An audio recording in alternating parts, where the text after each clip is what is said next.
Welcome to the Real News Network. I'm Mark Steiner. Great to have you with us. In the last few weeks, we have seen Trump come out attacking 4 women of color who are new representatives in Congress.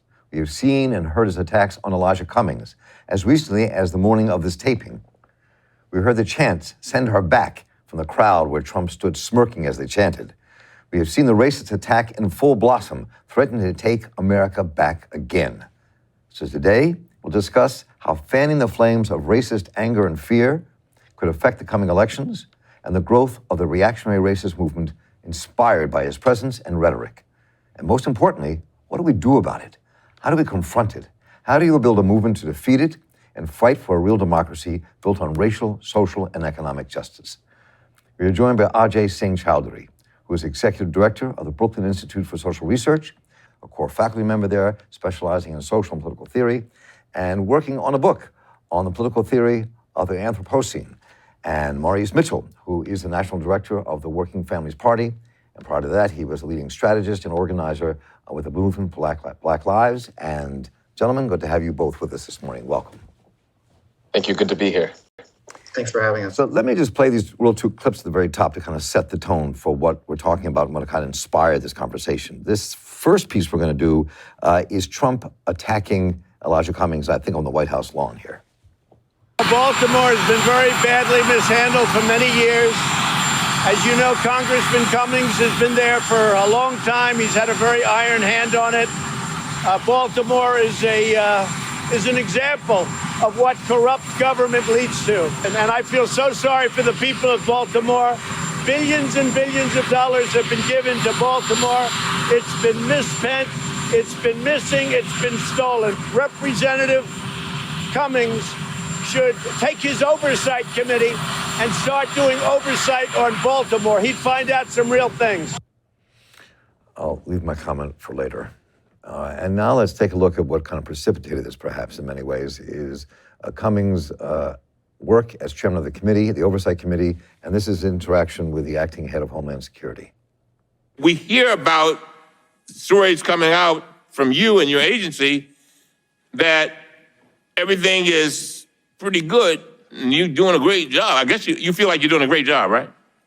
Is that what you're saying? We're doing our level best in a very challenging. What does that mean? What does that mean when a child is sitting in their own feces, can't take a shower? Come on, man. What's that about? None of us would have our children in that position. They are human beings.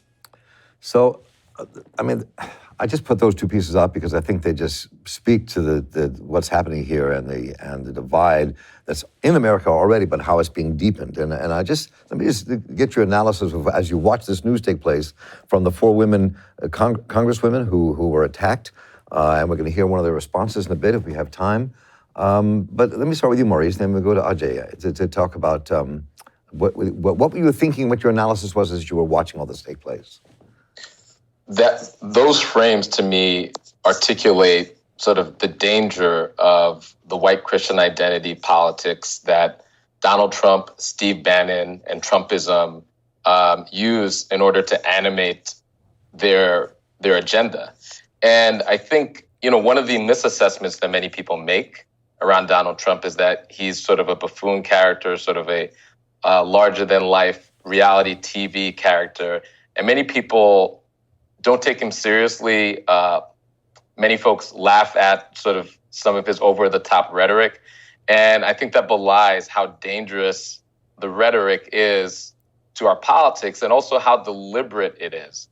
What Donald Trump is doing by animating this sort of white Christian identity and white supremacist sort of undercurrent in our country is what he's attempting to do is mobilize voters in order to advance his agenda. And his agenda has nothing to do with the interests of those voters. And so this has been the history of this country, how elites have used white Christian identity and white supremacy in order to mobilize folks around their demography in order to advance their very, very niche agenda, which is all about consolidating their power and their wealth. And, the best example I could give of that is, and it's kind of ironic that he's pointing out to Baltimore. So he's pointing a finger at Baltimore, pointing a finger at people of color in Baltimore. And at the same time, Jared Kushner, his son-in-law, is a slumlord in Baltimore. That's right. Who is a direct driver of some of those conditions and beneficiary of the conditions in Baltimore.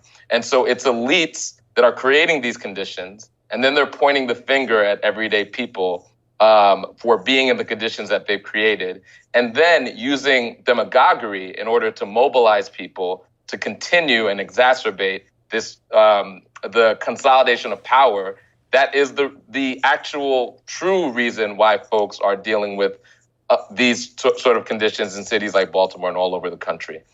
So when I saw that, when I saw those frames, it really brought to light all of those politics. Ajay? I mean, I would echo a lot of what Maurice just said. I think the only things that I would add is that at the same time as it's a sort of a strategy to mobilize voters, right? To mobilize parts of Trump's base. I think it's also a strategy, to demotivate or demobilize, depoliticize potential counter measures. So I think especially when you're talking about going after Representatives Ocasio-Cortez, Tlaib, Omar, and Presley, I mean, these are representatives, not only women of color, but people advancing an extraordinarily appealing and popular agenda. And I think that that's a real threat to Trump. And at the same time, I think he is also trying to suppress and depress the turnout, certainly from many minority communities, and also trying to peel off, some parts of the Trump sort of nativist, chauvinist agenda are about peeling off just a little bit, just a person here or there, especially along sort of masculine and sometimes religious lines, from a coalition that would be advancing otherwise a quite progressive agenda. So when I look at the history of this country, if I just take for a moment from the end of the Civil War and the attempt to build a real democracy during the Reconstruction period, and then comes 1877 and Rutherford B. Hayes and the Redemptionist Democrats, along with moderate Republicans who start 90 years of abject terror against the Black community, especially in the South, but across the country. And if you look at that, you look at the growth and the power of the Klan in the 1920s, and starting with Wilson's presidency and then leading to the Klan and what that built in this country. So you look at our history sometimes, at least I look at our history sometimes, to think about what that says about this very moment we're in, and what the potential is for this reactionary movement to be built. So I wonder how the two of you think about that. What your reflections have been about this potential, Ajay? I mean, unquestionably. I mean, part of what makes Trump, and it's not just Trump, right? I would think of someone like Senator Hawley from Missouri, almost as like, just imagine Trump, but like a little more organized, a little better at doing his job. And you can actually see a quite frightening, an even more frightening prospect, which is that like, there is, like, as with all sort of demagoguery, with all sort of conspiratorial kinds of ways of thinking about politics, there's like a tiny grain of truth. There is real suffering. There is real problems that he is trying to sort of attach his agenda to. But then that agenda is a complete collapse and a complete, misguiding of anything, as Maurice said, that would actually be in the interests of the vast majority of people who, not the vast majority, actually most people who vote for Trump are just relatively well-off white Republicans. But like for many people who may have been attracted to Trump, in this moment, we have seen it's an unquestionable rise in hate crimes, and uptick in racist attacks and anti-Semitic attacks and Islamophobic rhetoric, even, not quite to the levels of what it was during the sort of dawn of the war on terror. But I mean, especially when you think about the sort of incredible virulence of the send her back line, send them back line, used especially against Representative Ilhan Omar. I mean, that is really amping up this kind of xenophobia and hate to levels that are, in fact, I mean, even if that only appeals to, 15%, whatever it is of the base, that is a huge number of people being animated into a pretty reactionary formation. Maurice? Yeah, I think that's right. And I think it's hard for folks to understand this from the standpoint of majoritarian politics, right? Because all of this seems so offensive. It's hard to understand how a majority of people would support some of these things. But that's not the game, right? Yeah, the game is to sliver off a percentage here and a percentage here in Michigan or in Pennsylvania or in Minnesota. And what's fascinating about some of and they're using many different tactics and many different strategies, right? Yeah. So what's fascinating about it is the multiplicity of strategies that they're using. So they're even, they're developing a white Christian identity politics that some of the strategies are multiracial. So, they're engaging. So like, for example, some of the sort of brands that focus on young people, you have young people, including some young people of color, who are aligned around some of those politics, right? And they'll never get a majority of young people of color, but if they could sliver off 1%, right, in a particular geography, that is very, very electorally necessary for them to be able to win 270 electoral votes and win the presidency. So this is a very deliberate strategy. On top of that, this is a strategy. There's already been a number of examples of political violence, and there's likely to be more. And the political violence isn't random. It's right-wing, white supremacist political violence and terrorism. And we're going to see a lot more of it. It isn't just, and people say, our politics aren't tribal. That are tribal, and I think that's a misassessment. There is one tribe, the white Christian identity tribe, and there's one set of tribal politics against everybody else in order to advantage the ruling class.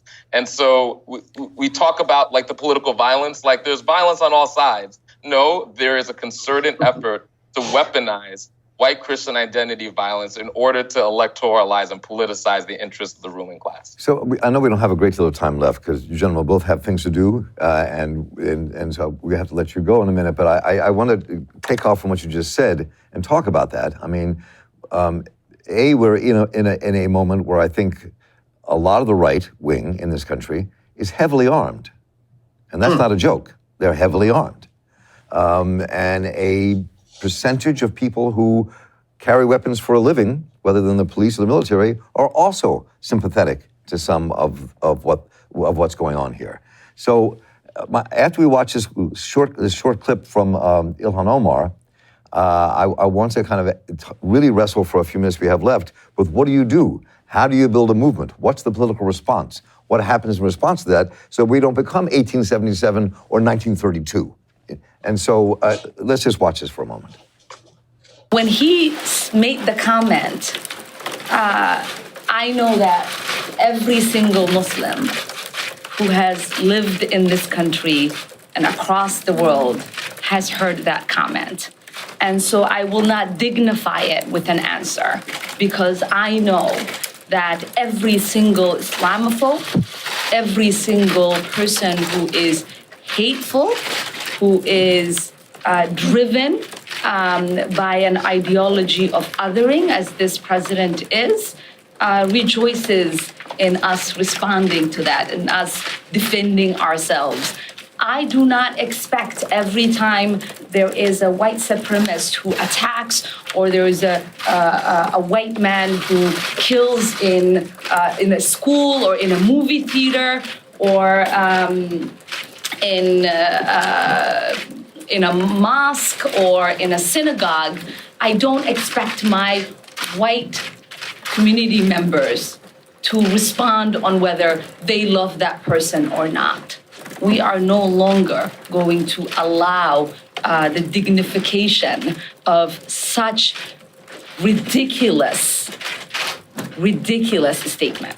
We won't allow it. What do we do about it? I mean, just talk a bit about how what movement has to be built and how you do it, both in terms of the election, but not just the election, just in terms of what are we building here and how does it get there? And why don't we just start with you, Maurice, and then go to Ajay before we conclude? Yeah, I strongly believe, and this comes from my years as an organizer, both in movement politics with the Movement for Black Lives, but also on the ground in local communities. We have to invest in organizing on the ground and building a solidarity politics that focuses on, as working people, as poor people, all the things that we have in common and that require us to build solidarity together. That happens through the concerted effort and focus and investment in organizing. You look at the Christian right. The Christian right is a perfect example of a dedication, laser-like dedication over 4 decades in organizing political education, in the development of that movement, where white Christian evangelicals are 15% of the population, but they're 25% of the voting population. Yep. And that is a result of organizing. There's no magic bullet. That's right. You have to invest in your people. You have to really invest in your folks and build the solidarity, political education on the ground that bring us together. That'll bring a white worker, a Latinx worker, and a Black worker from rural America and urban America together around our shared interest. And it can be done. I've seen it done in the past. It's not a mystery. Maybe we have another conversation about how we get there, which I think would be important. I'm sorry, Ajay, go ahead. Oh, no. Again, I would echo everything Maurice just said. I would add, I think, from both a sort of historical and a sort of political strategy, political theory perspective, that in some ways, we have to conceive of such a solidarity, both, not simply in terms of elections, but also in terms of other efforts that are being built from the ground up, other movements that are happening. And partially the response, I think, what you just showed that clip from Representative Omar. One of the things that I think is part of the politics of this moment is that she is doing great work for all the constituents of her district. She is advancing a solidaristic agenda along with the other representatives I was just talking about. You mentioned Reconstruction. In some ways, you could imagine the kinds of policies that these representatives are advancing as a kind of let's return and actually do Reconstruction. Let's actually achieve something that should have been achieved in this country over 100 years ago. And actually, I do think there's as fraught and as frightening as this moment can be to so many, there is a possibility in it too that actually is part of why I think Trump and so many of his other right-wing figures are sort of amping up these kinds of attacks, because I do think they are legitimately scared about the ways in which these politics, the politics of solidarity that Maurice was just talking about, the politics advanced by these representatives, by organizations like or umbrella organizations like Black Lives Matter, by all kinds of different groups in the United States, DSA, whoever you want to be looking at that moment, do actually have a potential to make a true majoritarian power in this country. And that frightens Republicans of all stripes and at all levels. Their agenda for decades has been to shrink the electorate and lock in a permanent minoritarian rule of, white, Christian, wealthy ruling class, and for that to be forever. That is the agenda. They have an end game. So they're attacking our version of that. Right. That's both of you made really powerful points here. And I wish we had more time today, but what I am going to ask both Ajay and Maurice here, I know you're incredibly busy schedules. We have to do this again and really develop a conversation around this, which I think is critically important. And I want to thank you both for the work you do to advance that, and we look forward to really delving into this in an even deeper way. Ajay Chaudhary and Maurice Mitchell, thank you so much for your time with us today, and let's continue to struggle and make this a better place to live for all of us. Thank you. Thank you, Mark. It's been a pleasure. Thanks for having me. Mine as well. And I'm Mark Steiner here for the Real News Network. Thank you all for joining us. Please let us know what you think about what we've talked about and where you think we should go. Take care.